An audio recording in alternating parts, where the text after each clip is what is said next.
Thank you for taking the time for this presentation. My name is Richard Klein. I am the President of Community and Environmental Defense Services. The focus of this presentation is threefold. First, suggestions for making the MS4 permit process and other clean water programs more effective. Second, what practices do and don't work. Third, a new approach for expanding public support for MS4 and other clean water efforts.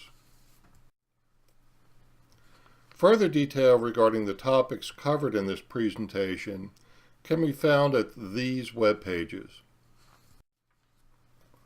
To me, this is what our most important clean water goals should be. All of our waters should be clean enough that our children can wade, splash, and play while harassing a myriad of aquatic creatures. Unfortunately, for most Marylanders, the waters nearest their homes don't meet this goal. Fortunately, though, these waters could be restored to a much higher level of quality. The photos on the left show the characteristics of child-safe and friendly waters. Those on the right depict waters that are less so. The waters within a 5-minute walk of most Maryland homes are of the not so child-safe and friendly variety. There's a strong relationship between aquatic resource health and the percent of a watershed covered by buildings, roads, and other impervious surfaces. Waters that are of the good or excellent quality are generally child-safe and friendly. I would be leery, though, of allowing children to play in fair or poor quality waters. This slide shows the percent impervious area for Maryland's 512 watersheds. Note that 80% of all Maryland waters are of the poor or fair quality. Only 20% are in the child-safe and friendly range. I'm convinced that we can make all Maryland waters child-safe and friendly. Seizing several opportunities to improve the MS4 permit process will hasten the attainment of this goal. I'll use these three opportunities to describe how I believe we can increase the effectiveness of MS4 and other clean water programs. About a third of all Maryland impervious surfaces drain to existing stormwater BMPs. This is the good news. The not so good news is that far too many are of an ineffective design. Also, far too many of the good and not so good BMPs are poorly maintained. These are the most common stormwater BMP practices. There are more than 20,000 existing BMPs in the greater Baltimore region alone. Infiltration trenches are the most common, followed by dry wells, ponds, then bioretention. This graph shows the nutrient removal effectiveness of the various BMP types. Dry ponds are the least effective. Bioretention and other infiltration practices are the most effective BMPs. Both can remove up to 85% of the nutrients entrained in stormwater runoff. Also, both of these highly effective BMP types can provide the groundwater recharge crucial to healthy aquatic ecosystems and high-quality water supplies. Most of the existing BMPs are not of the highly effective type, but could be upgraded to improve aquatic resource protection. And far too many new development projects are improved with inferior stormwater BMPs. Both issues are poorly addressed in most MS4 annual reports. And maintenance may be the biggest problem of all when it comes to stormwater BMPs. I've never seen an MS4 annual report that shows the percent of BMPs that are failing. Yet the 2015 Greater Baltimore survey revealed that 25% of BMPs had failed, and another third would do so if maintenance wasn't performed soon. Now on to construction site pollution.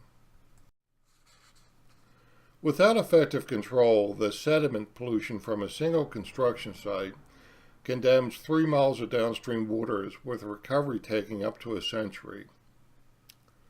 For every dollar spent keeping soil on the site, we prevent at least $100 in aquatic resource damages. And of all the non-point sources in the Chesapeake Bay watershed, none generates more pollution per acre than construction sites. There seems to be a widespread impression that silt fences, ponds, and other perimeter controls are all that's needed to prevent construction site pollution. The trouble is that 90% of the sediment is washed from a construction site during the worst 10% of storms. During these major storms, all the sediment that was trapped by silt fences is resuspended and carried downstream. Also, most of the nutrients are either dissolved in construction site runoff or are attached to clay particles, neither of which are trapped by ponds, silt fence, or other perimeter controls. It's only by covering exposed soil with straw mulch, grass, or stone that construction site pollution can be minimized. In fact, these erosion control measures reduce construction site pollution by 90 to 99%. This is why federal, state, and most local laws require protection of all exposed soils once earth moving has ceased. On most construction sites, earth moving will have stopped within 2 to 4 weeks following site clearance. Earth moving will have definitely stopped if building or road construction has begun. At this point, all soils must be covered with a thick layer of straw mulch, grass, or stone. Unfortunately, the 2014 Greater Baltimore survey found that compliance with construction site erosion control laws was poor in the 5 counties in Baltimore City. As a region-wide average, only 23% of construction sites were in compliance with erosion control laws. Like stormwater BMP maintenance, construction site erosion control compliance is another crucial item missing from most MS4 annual reports. Yet without a high degree of compliance, we can't meet MS4 and other clean water goals. Now on to forest. Our most pristine waters drain lands covered mostly by forest.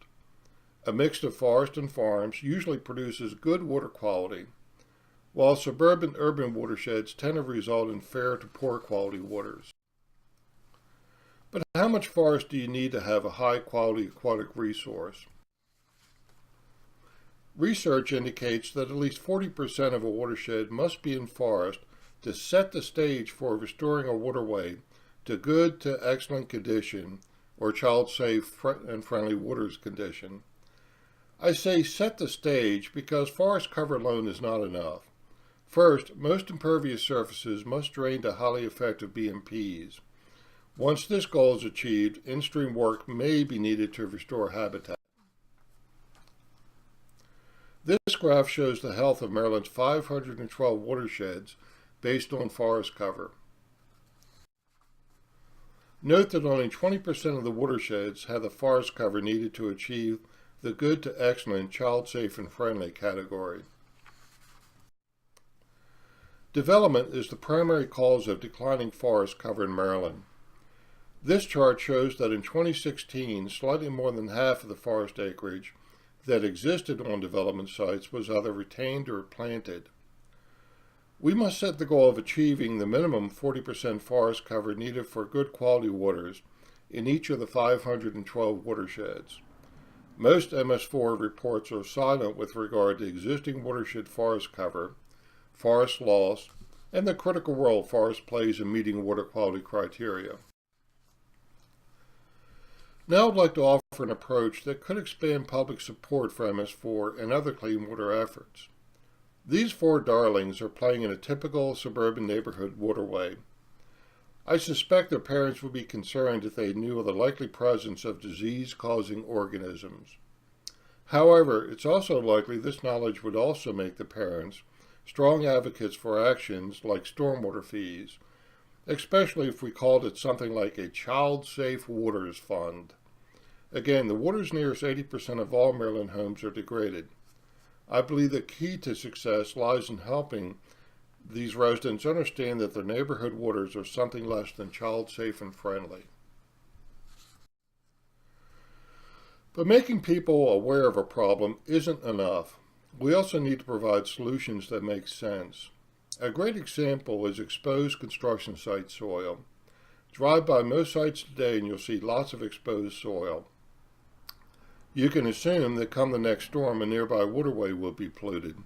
If building is underway, then you're seeing not only a pollution source, but a violation of clean water laws as well. This fact sheet provides neighborhood residents with additional suggestions for improving their waters.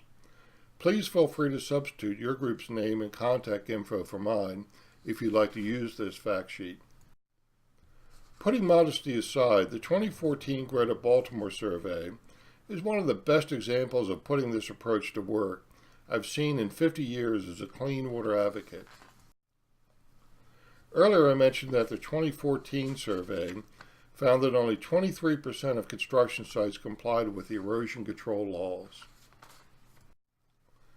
The second survey in 2015 found that compliance had risen from 23% to 37%. This incredible success was due to two factors. First, officials responsible for compliance were held accountable in a very public way. Second, the message was couched in terms of support, not recrimination. The message was, we know our officials want to improve compliance, but they need greater public support to succeed. One way to accomplish this goal is to engage volunteers in on-the-ground compliance audits for our major clean water laws. It only takes about a day to survey a county for each major MS4 element.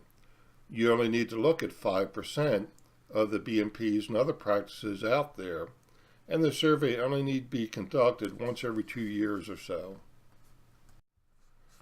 This ends the presentation. Please contact me if you have any questions.